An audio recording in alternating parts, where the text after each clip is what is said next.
Okay, welcome back, Jez Brew Reviews. Okay, something different today. We're going to be trying O'Brien's Premium Lager. Now, O'Brien's is a non-gluten beer, so people with celiacs, they can have a cold, refreshing beer. Now, so what they use is they use sorghum and they use this other grain, millet. Now, how they get the colour apparently is they roast their own sorghum to get the acquired appearance of the beer. So the beer is a 330ml brown bottle. It's 4.5% ABV. I purchased this from Dan Murphy's. I think I paid about $4 or $5 for the bottle. Then mixed six pack. And also looking, Swillengrog reviewed this about back in 2017. So go and check that one out if you're interested in it. But yeah, so these guys brew down in Melbourne. I think the guys who started suffer from celiacs and he missed having a beer, so he went out and started home brewing and then created his own. Now you can these days with home brewing, you're very fortunate. You can get hold of sorghum and that, and you can brew your own.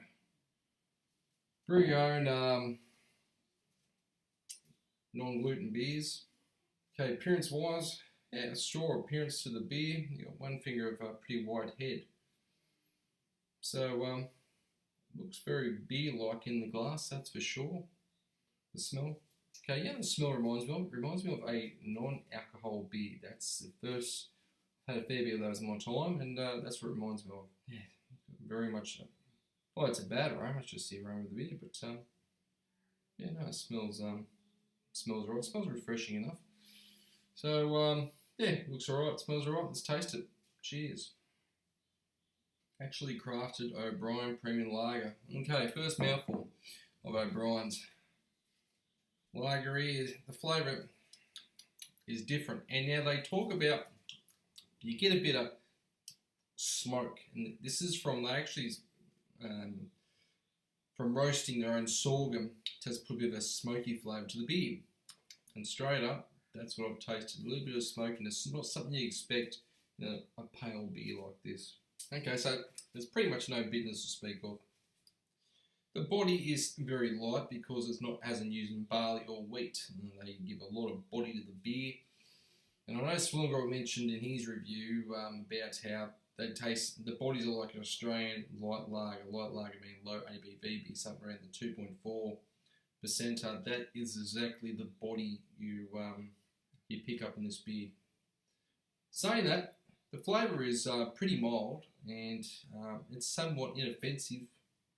It doesn't offend anyone. It's very drinkable. It's something paired good with. I'll save this with dinner. So I'll have this with lamb and mash and veggies, and I think it should go pretty good. Just a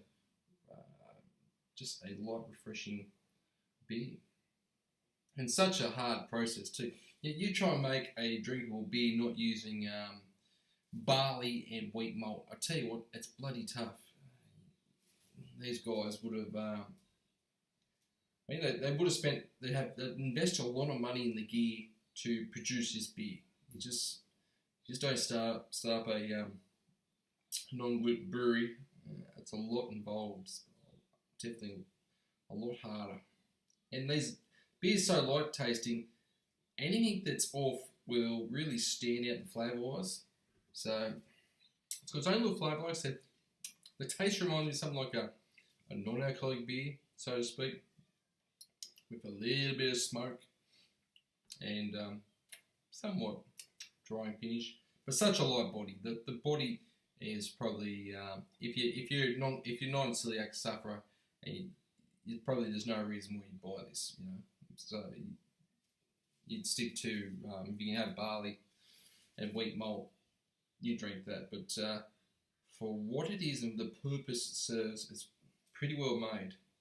Like, I've had some of those Suntory Magnum Dry years ago, and it's a beer, it's a Japanese recipe where they get like 30% malt or something in it, to some tax over there. It's a style, I can't remember the name, but I should have looked it up beforehand, but it was absolutely horrible. Absolutely horrible. Jeez, bloody disgraceful. Just total rubbish. This has got no malt in it. This is just a bloody they've or trying to malt sorghum and the other grain, what was it, millet? Yeah, millet. And produced a quarter drinkable beer. And someone passed it to me, I'll drink it, no dramas. It's got its own unique flavour. You'd have to try it. It's hard to describe, but all I can say, it's quite drinkable. For a non-gluten lager, there's not. I'm going to say it's pretty. I'm not going to grade it. I'm just going to say it's very drinkable and serves the purpose. I think they've done a pretty good job. I don't think they could do any better for just to, to replicate something that's available to non-celiac sufferers. And now Hahn has released a beer. What is it? The Hahn Super Crisp or something like that. And it's got, I don't think it's got any barley. I think it's just malted rice they've used in it. So that's a warning. Don't go buying that without knowing it. They're marketing that towards people with celiacs who can't have gluten. So I'll probably grab a stubby of that soon and give it a go. But I think O'Brien's, an independent brewery, done a pretty good job. I don't think you could not be satisfied if this was the only beer you could have. But they've got a lot of other beers in the stable too. They've got pale ale, so they're building more of a range, and which is fantastic. That's really good. So yeah, didn't grade it, but just because I hadn't had enough of these, they're very ignorant to me to grade it. But all I can say, it's very drinkable, and I think they've done a good job. So thanks for watching this episode of Jez Reviews. Comment below if you have had it. Let me know what you think of it. So till next time, guys. Catch you later.